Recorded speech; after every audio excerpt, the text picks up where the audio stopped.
Selamat datang di kamar gue di Kamar Rama. Oke, gue mau ngomongin TikTok Live Studio lagi. Ini waktu gue buat video ini itu tanggal 20 November 2022. Dan TikTok Live Studio sudah melakukan upgrade-nya yang kesekian kali.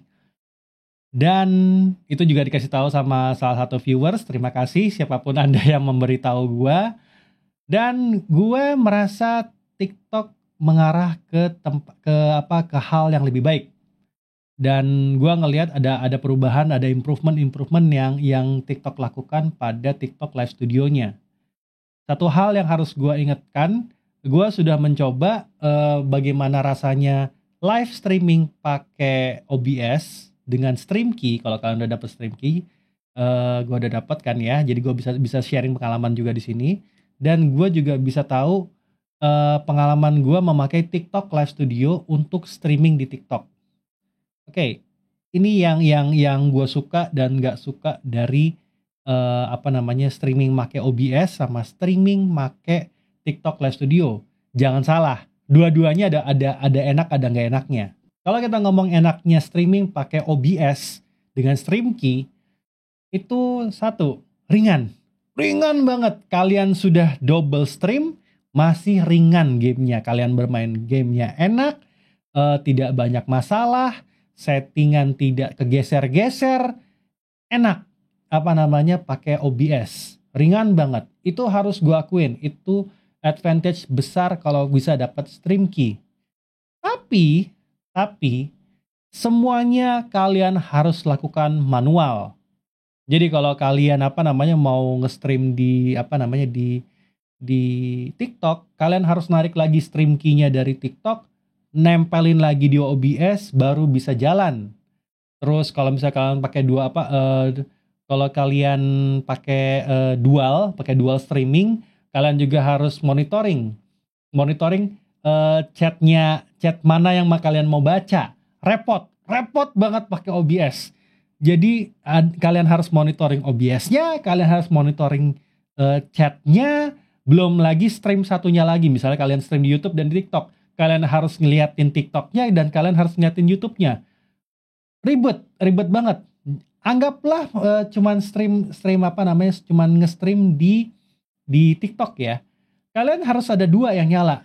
Website di mana kalian kalian live, jadi di TikTok live, di TikToknya sendiri kalian nge-live, karena komen-komen keluarnya di sana aja. Kedua, kalian harus ngechecking juga di OBS-nya sendiri. Oh, jadi bolak-balik banget itu. Agak capek nge-stream pakai OBS, tapi ringan banget. On the other hand, kalau kalian stream pakai TikTok Live Studio, itu one stop. Enaknya, itu one stop. Kalau misalnya kalian cuma streaming di TikTok ya, one stop. Kalian buka aplikasinya, chatnya sudah ada di sana. Kalau misalnya ada yang ngedonate juga, ada donation di sana. Kalau kalian setting Saweria atau traktir mungkin kalian setting di situ juga keluar di sana. Semuanya sudah ada di dalam aplikasinya. Kalian tidak perlu buka lagi website TikToknya karena sudah terintegrasi. Nah, cuman gak enaknya satu, memang TikTok ini berat banget, hampir bahkan berasa lebih berat daripada Prism Live Studio. Dan gue ngerasa banget, problemnya itu ada satu, dan itu diperbaiki sama TikTok. Yaitu, dan ini gue ngerasa ya, gue nggak tahu kalau update kemarin sudah diberesin atau belum, tapi gue akhirnya ngerasa di update yang sekarang. Pada awal TikTok Live Studio, encodernya dia itu tidak bisa digeser. Encoder buat streaming itu tidak bisa digeser, tidak bisa diganti. Jadi dia akan memakan CPU. Sekarang sudah bisa. Oke, ini dia TikTok Live Studio. Sebelum mulai, gue mau ngasih lihat dulu. Ini gue masih main Genshin Impact ya sebagai alat testingnya ya. Kalau kalian lihat di atas, ini CPU sistemnya 64, memori sistemnya 82. Masih gede. Tapi ingat di Prism juga sama. Yang gue suka dari sekarang dari ini itu adalah di sini. Kita masuk ke setting, di bawah sini ada setting. Bentar, gue capture cursor, oke, dibuat dulu. Nah, ini jadi kelihatan kan kursor gue ya. Ini kenapa nggak default aja ya sebentar? Defaultnya kelihatan kursor gitu. Oke, ini kalian lihat kursor gue, setting. Nah, kalau kalian lihat stream quality, ada klik advanced setting. Ini encoder sekarang bisa di setting. Sebelumnya di awal-awal tuh nggak bisa. Jadi ini gua setting ke Nvidia H264. Sebelumnya gua memakai prosesor, encoding processingnya ada di prosesor.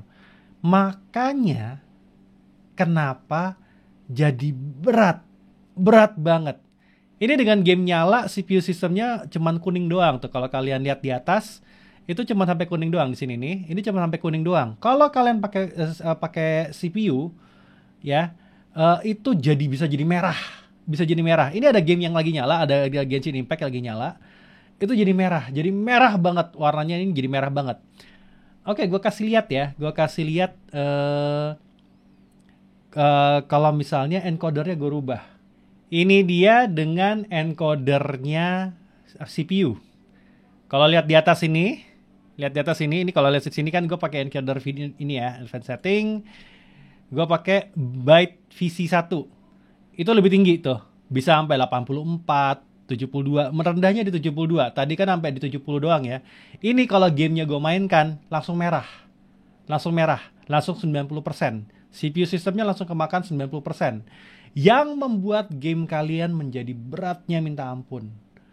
Itu kenapa gue butuh encoder. Itu kenapa di tempat lain kayak misalnya di Prism kemarin itu kenapa sedikit lebih ringan, karena gue memakai encodernya itu encoder Nvidia, encoder GPU, encoder VGA. Jadi dibebankannya ke VGA, dibebankan ke GPU. Jadinya jauh lebih ringan karena CPU sistemnya nggak kerja berat. Alhasil jauh lebih ringan. Gue kasih lihat dalam bentuk gamenya ya, di dalam gamenya ya. Bagaimana kalau misalnya kita pakai byte VC1 sama pakai Nvidia encoder, oke? Oke, ini gue kasih lihat kalau pakai byte VC1. Jadi kalau pakai encoder biasa, encoder apa namanya buat yang pakai CPU. Oh, lihat itu patah-patah. Kita coba putar. Berat banget ya, berat banget. Bisa dibilang berat banget ini. Ini berat banget, berat sekali karena CPU-nya kerja berat. Kita coba pakai Nvidia encoder.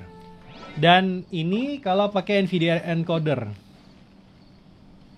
Oke, jauh lebih ringan dan lebih smooth, sedikit lebih smooth. Kayak gue pakai Prism di sini. Memang masih agak sedikit berat, tapi ini jauh lebih ringan kalau menurut gue. Dari sejauh penglihatan gue, ini jauh sedikit lebih ringan.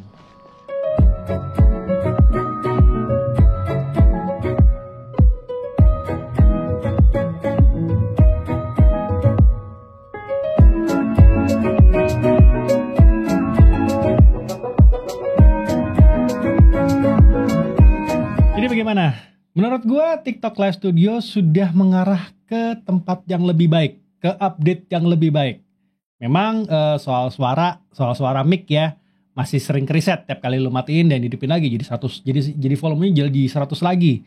Masih mengganggu gue. Tapi untuk hal-hal yang lainnya menurut gue sudah lebih baik. Hal lain yang gue suka di sini adalah scene kalian, source kalian, jadi apa elemen-elemen buat streamnya. Ketika dia update, dia tidak reset. Kemarin tuh reset. Jadi apa namanya, lagi habis update, pas buka TikTok Live Studio, ke reset. Hilang semua elemen-elemennya kan. Harus setting ulang lagi. Bahkan yang parah, pertama kali gue pakai TikTok Live Studio, TikTok Live Studio, tiap kalian matikan scene-nya, source-nya, elemen-elemen apa namanya buat streaming kalian, reset, hilang. Dari nol lagi. Sekarang sudah ke save, udah diupdate dan elemen-elemen yang gua pasang masih tetap ada di situ. Jadi sudah mengarah ke hal yang lebih baik.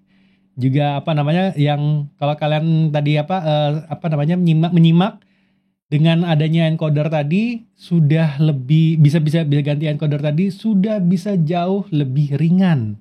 Jadi buat kalian yang pakai laptop gaming atau memakai PC yang setupnya lebih kuat, sudah bisa lebih lancar untuk bermain untuk streaming sambil bermain di TikTok Live Studio.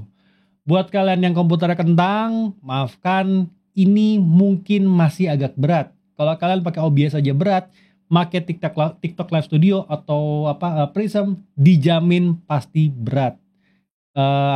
Solusi satu-satunya adalah dual setup. Itu pun kalau kalian bermainnya di smartphone. Jadi alat satu dual setup itu jadi ada 2 alat, satu buat streaming, satu buat main game. Cuman itu solusinya.